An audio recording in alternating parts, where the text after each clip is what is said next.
আসসালামু আলাইকুম। আমি মোহাম্মদ রেজাউল হলাদার আপনাদের সাথে আছি। প্রথমে আসি রাজনৈতিক কিছু আলোচনা নিয়ে। বাংলাদেশের বর্তমানে রাজনৈতিক পরিস্থিতি এমন একটা পর্যায়ে গিয়ে পৌঁছেছে যে বাংলাদেশের একটি বড় দল পতিত সরকার আওয়ামী লীগ তারা ছাত্র জনতার গণ অভ্যুত্থানে দেশ ছেড়ে পালাতে বাধ্য হয়েছে। দেখুন, শেখ হাসিনার কিন্তু এদেশ থেকে পালানোর দরকার ছিল না। কেননা তিনি কেননা তিনি যে অপকর্মগুলো করেছে, এই অপকর্মগুলো যদি না করত, অর্থাৎ তার সাথে যে লোকজন ছিল তারা যদি তাকে ভালোভাবে বোঝাতে পারতো যে দেখুন, জনগণকে উত্তেজিত করে বা ছাত্র সমাজকে উত্তেজিত করে কোনো মানুষই চিরস্থায়ী ক্ষমতা ধরে রাখতে পারে না। আর ইতিহাস পর্যালোচনা করলে দেখা যায় যে সারা জীবন কোনো লোকই রাজত্ব করতে পারে না এবং ক্ষমতা টিকিয়ে রাখতে পারে না। কোনো একদিন না কোনো একদিন তার পতন অনিবার্য। এর কিছু ইতিহাস আমরা আসি। মুঘলেরা এদেশ প্রায় ৩০০ বছর শাসন করেছিল এবং ইংরেজরা এই ভারত উপমহাদেশ যখন ভারত, পাকিস্তান, বাংলাদেশ একত্রিত ছিল তখন তারা ২০০ বছর শাসন করেছে। তারপর তাদের পতন হয়েছে। যেমন মুঘলেরও পতন হয়েছে, তেমন ইংরেজদেরও পতন হয়েছে। এবং আরো ইতিহাস পর্যালোচনা করলে দেখা যায় যে অনেক দেশের অনেক ক্ষমতাবান ব্যক্তি তারা কেউই চিরস্থায়ী ক্ষমতা ধরে রাখতে পারেনি। কোনো না কোনো পর্যায়ে বা মানুষের রোশনালে পরে তাকে ক্ষমতা ছাড়তে বাধ্য হয়েছে কিংবা জনগণের হাতে তাকে হত্যা হতে হয়েছে। আর বাংলাদেশের রাজনীতি এমন একটা পরিস্থিতি যা বোঝা খুবই টাফ। দেখেন, যখন ১৯৫২ সালে বাংলাদেশ এবং পাকিস্তানের ভিতর ভাষা আন্দোলন নিয়ে একটা উত্তেজনার ভাব সৃষ্টি হয়, যেমন আমরা যে ২১শে ফেব্রুয়ারি যেটা পালন করি এবং ভাষা আন্দোলন নিয়ে যে একটা আন্দোলন হয়েছে তা সারা বিশ্বে বর্তমানে স্মরণীয় হয়ে থাকবে এবং আছে। সেখানেও কিন্তু ছাত্ররা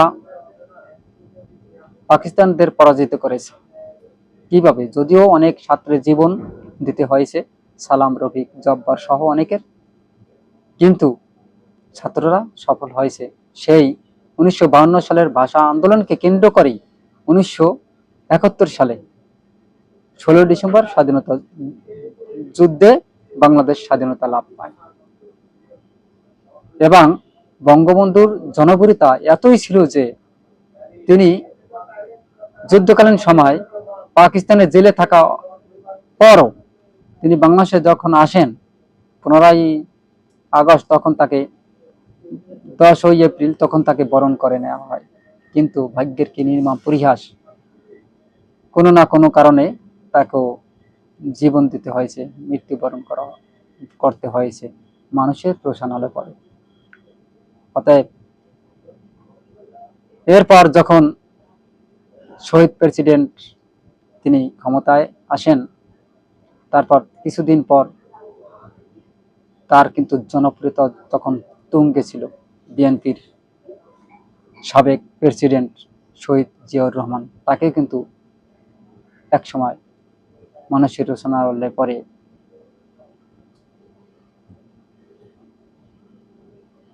ব্রাশ ফায়ার করে তাকে মেরে ফেলা হয়। অতএব আরো যারা আছেন, যেমন প্রেসিডেন্ট এরশাদ, তিনি যখন এই বাংলাদেশের ভালোভাবে রাজনীতি হাতে নেন এবং তখনও কিন্তু তার জনপ্রিয়তা তুঙ্গে থাকে, কিন্তু তাকেও কিন্তু এই বাংলাদেশের স্বৈরাচারীর খেতাব নিয়ে তাকে এই দেশ থেকে পদত্যাগ করানো হয়। আর শেখ হাসিনা তিনি তো ভারতের সাথে হাত মিলিয়েছে। আমরা ভারতে কখনই ভালো চোখে দেখি না, এবং ভারতও কোনোদিন বাংলাদেশের ভালো চোখে দেখে না। আর বাংলাদেশ আমরা ভালো চোখে দেখি না এই জন্যই যে ভারত সব সময় বাংলাদেশকে একটা চুষে খাওয়ার জন্য একটা চেষ্টা করে এবং দাবিয়ে রাখার চেষ্টা করে। এই জন্য কিন্তু বাংলাদেশের মানুষ ভারতকে পছন্দ করে না, আর কোনো কারণ নেই। কারণ সেটা একটা তাদের রাজ্য, এটা আমাদের রাজ্য। তারা তাদের দেশে নাক গলাবে, আমরা আমাদের দেশে নাক গলাবে, এটাই স্বাভাবিক। তবে হ্যাঁ, প্রতিবেশী দেশ হিসেবে তারা আমাদের সহযোগিতা করতে পারে, আমরাও তাদের সহযোগিতা করতে পারি, বা আমরা কুশল বিনিময় করতে পারি, তারাও আমাদের কুশল বিনিময় করতে পারে, এটাই স্বাভাবিক। কিন্তু তারা এককভাবে আওয়ামী লীগকে যে প্রাধান্য দিয়েছে তার পরিণতি হয়েছে খুবই ভয়াবহ, এবং শেখ হাসিনাকে এই দেশ ছেড়ে পালাতে বাধ্য হয়েছে। 17 বছর ক্ষমতা থাকার পরও তারও কিন্তু পতন হয়েছে। এখন কথা হলো, বর্তমানে রাজনৈতিক দল, বড় একটি দল বিএনপি, তারা যেভাবে মাঠে এই অপকর্ম চালিয়ে যাচ্ছে, তাতে বাংলাদেশের মানুষ তাদের প্রতি কিছুটা খারাপ মনোভাব পোষণ করতেছে। এতে তাদের জনপ্রিয়তা কিছুটা ভাটা পড়ে, এটা সত্যি এবং বাস্তব। কিন্তু এদিক থেকে যদি আরো কিছুদিন ডক্টর মোহাম্মদ ইউনূস ক্ষমতা ধরে রাখে এবং নির্বাচন কিছু 2-1 বছর পিছিয়ে দেওয়া হয়, তাহলে জামাতের জনপ্রিয়তা কিন্তু অনেক কমবে। আর বর্তমানে একটা নতুন দল আত্মপ্রকাশ করেছে, তারা হলেন জাতীয় নাগরিক কমিটি। তারা নতুন দল গঠন করেছে ছাত্র আন্দোলনের সেই পথ ধরে,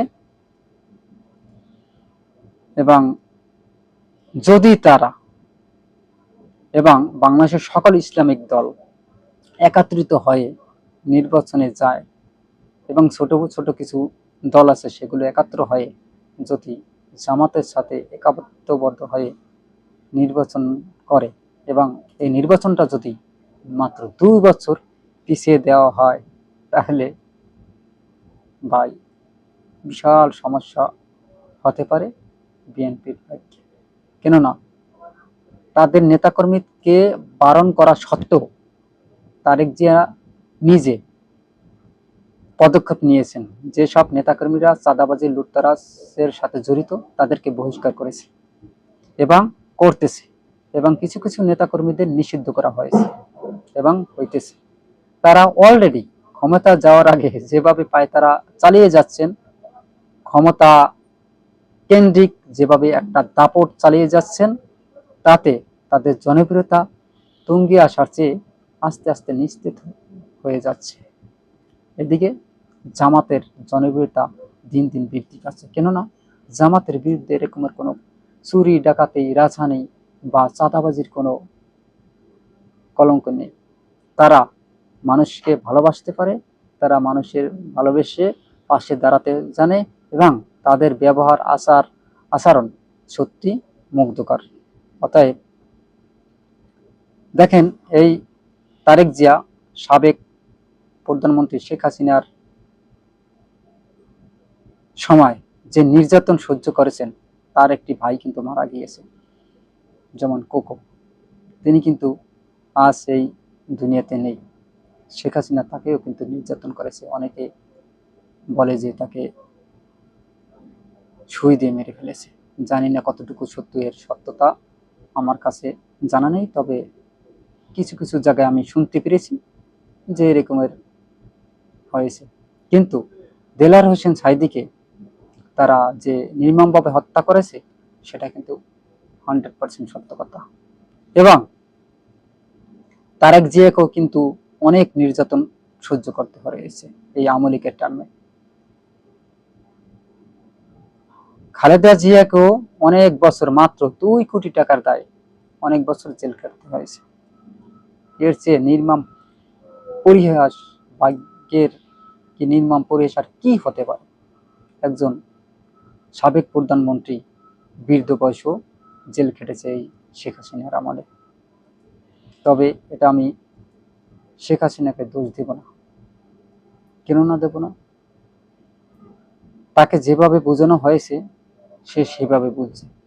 আসলে মানুষের সাথে খারাপ ব্যবহার করে, তাদের অত্যাচার করে, আয়নাঘর করে কোনো জনপ্রিয়তা অর্জন করা যায় না, বরং রোশনালে পরে জীবন দিতে হয়। যা কতটুকু সময় যদি সে থাকতো বাংলাদেশে, তাহলে হয়তোবা তার জীবনটাই চলে যেত, অর্থাৎ এই ছাত্ররা তাকে মেরে ফেলত। সেই ভাও পেয়ে তিনি কিন্তু বাংলাদেশ ছেড়ে তিনি ভারতে চলে গেছেন। ওইদিকে বিএনপি এখন নাকি আওয়ামী লীগের সাথে একটা তাল মিলাচ্ছে। দেখেন ফখরুল সাহেব, আপনার লজ্জা থাকা উচিত, সামান্য লজ্জা থাকা উচিত। আপনাকে সাবেক মন্ত্রী, ওই রেলমন্ত্রী কি বলেছেন ওবায়দুল কাদের, যে আমরা পালাবো না। আমরা পালাবো কোথায়? ফখরুল সাহেব, আপনার বাসাকে একটু জায়গা দিবেন, মনে পড়ে না? লজ্জা আপনাদের নেই। তারপর আপনারা আওয়ামী লীগের সাথে এই বন্দোবস্ত করতে চান, তাদেরকে আবার এই প্রশ্রয় দিতে চান। দেখেন, আমি শেখ হাসিনার বিরুদ্ধে কোনো কথা বলবো না, কেননা তিনি একজন মহিলা মানুষ, আর মহিলাদের মন মানসিকতা থাকে নরম। তাকে যেভাবে বুঝিয়েছে তিনি তাই বুঝছেন, কিন্তু ক্ষমতায় টিকে থাকার জন্য। কেননা তিনি জানতেন যদি তিনি ক্ষমতায় না থাকেন, তাকে অনেক মাসুল দিতে হবে। সত্যি তো মাসুল দিতে হয়েছে। এই মাসুল দেওয়ার পিছনে কে দায়ী? এই নেতাকর্মীরা দায়ী। শেখ হাসিনা এতটা অপকর্ম করেনি যে এই বাংলাদেশ থেকে তাকে পালাতে হবে। তার বাপে একজন স্বনামধন্য, বিশ্বে পরিচিত একটা বড় ধরনের নেতা বঙ্গবন্ধু শেখ মুজিবুর রহমান। তাকে কেন পালাতে হবে? সে পালাচ্ছে তার নেতাকর্মীর জন্য। এখন বিএনপিও কিন্তু ওই পথে পা বাড়াচ্ছে। কেমনে? আওয়ামী লীগেরা যা যা করছে অপকর্ম, সেই অপকর্মগুলো বিএনপির ভিতর দিন দিন ঢুকে যাচ্ছে। কিভাবে? দেখেন, অলরেডি তারেক জিয়া সবাইকে সতর্ক করে দিয়েছেন, যারা চাঁদাবাজি, চুরি, ডাকাতির সাথে জড়িত থাকবে তাদেরকে আমরা দল থেকে বহিষ্কার করব, এবং যারা জোর জবরদস্তি করে জমি দখল আরো বিভিন্ন অপকর্মের সাথে জড়িত থাকবে তাদেরকে আমরা দল থেকে বহিষ্কার করব। অলরেডি প্রায় 500-র মতো নেতাকর্মীদের বহিষ্কার করা হয়েছে। সে কিন্তু খারাপ কাজ করে নাই, সে কিন্তু বহিষ্কার করেছে, তার কথা কিন্তু সে রেখেছে। সে তো একটা নেতা, তার বাপে একজন ভালো লোক ছিল, শহীদ প্রেসিডেন্ট জিয়াউর রহমান। কিন্তু সে বুঝে, বারবার বলে যে দেখেন, আপনারা এত তাড়াতাড়ি লাফাইয়েন না, এবারে নির্বাচন হবে, কঠিনতম নির্বাচন। আপনারা ভাববেন না যে আপনারা ক্ষমতায় চলে গেছেন। এবার বারবার সতর্ক করা সত্ত্বেও এই নেতাকর্মীরা থামছে না, কারণ তাদের তো লোভ লালসা বেশি।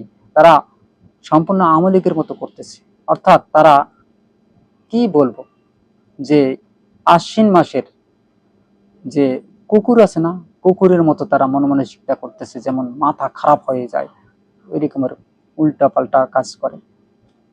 আপনাদের তারেক জিয়া যা বলছে সেই নির্দেশনা পালন না করলে সত্যি এই দেশে আপনাদের অবস্থা খুবই করুণ অবস্থা হবে। কারণ আপনারা যদি ক্ষমতায় যান এবং জনগণের সাথে যদি ওই রকমের খারাপ আচরণ করেন ওই আওয়ামী লীগের মতো, তাহলে ভেবে নিয়ে জনগণ কিন্তু ছাড়বে না। এই জনগণই আপনাদের টেনে হিঁচড়ে বের করে নিয়ে আসবে। ক্ষমতা চিরস্থায়ী নয়। অতএব সবাই ভালো কাজ করার চেষ্টা করুন, জামাতের মতো চলার চেষ্টা করুন। জামাত দেখেন, জামাত একটি আদর্শ দল। আপনারা মানেন আর না মানেন, জামাতের পক্ষ নিয়ে কথা বলছি না, এটা একদম লিগার কথা বলছি, যেটা সত্যি বাস্তবিক সেই কথা বলছি। জামাতের মতো যদি আপনারা চলতে পারেন, এই দেশটাকে করতে পারেন সুন্দর, তাহলে এই দেশটা একদিন সত্যি সোনার বাংলায় পরিণত হবে। আজ এই রাজনৈতিক সংলাপ নিয়ে এখানেই শেষ করছি। আসসালামু আলাইকুম ওয়া রাহমাতুল্লাহি ওয়া বারাকাতুহু।